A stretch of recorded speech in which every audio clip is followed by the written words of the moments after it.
सरकारने आपल्याला एक छान अशी सुवर्ण संधी आणलेली आहे, ती म्हणजे सिलेंडरचे भाव वाढवून. ते कसे, तर आपण एवढा मोठा प्रवास 10-10 किलोमीटर, 20, 30, 40 किलोमीटर लांब जायचो गावच्या ठिकाणी चुलीवरचं जेवण जेवायला, ढाब्यावरती जायचो, चुलीवरचं काळं मटण खायचं आहे, चिकन खायचं आहे, मासे खायचे आहेत, भाकरी खायची आहे. सो सरकारला आपलं इतकं काळजी आहे आपली, की सरकारने एक छान अशी योजना केलेली आहे, की सिलेंडरचे भाव तर वाढवलेले आहेत. ते म्हणतात आता तुम्ही आत्मनिर्भर बना. तुम्ही एक काम करा, तुमच्या घरामध्ये सिलेंडर जाऊ दे, चूल पेटवा आणि छान असं तुम्ही घरातच हा स्वयंपाक करा चुलीवरचा.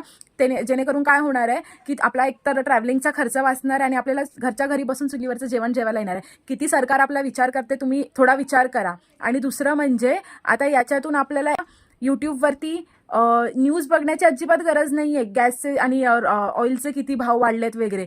आपण काय बघायचं, जंगलाचे वगैरे असे व्हिडिओ बघायचे, चुलीवर जेवण कसं करायची, चूल कशी पेटवायची, ह्या सगळ्या गोष्टी आता आपल्याला बघाव्या लागणार आहेत. आणि आता आपल्याला छानपैकी चुलीवरचं सुंदर असं घर बसल्या जेवण मिळणार आहे, ते पण आपल्या हातात, फ्री ऑफ कॉस्ट.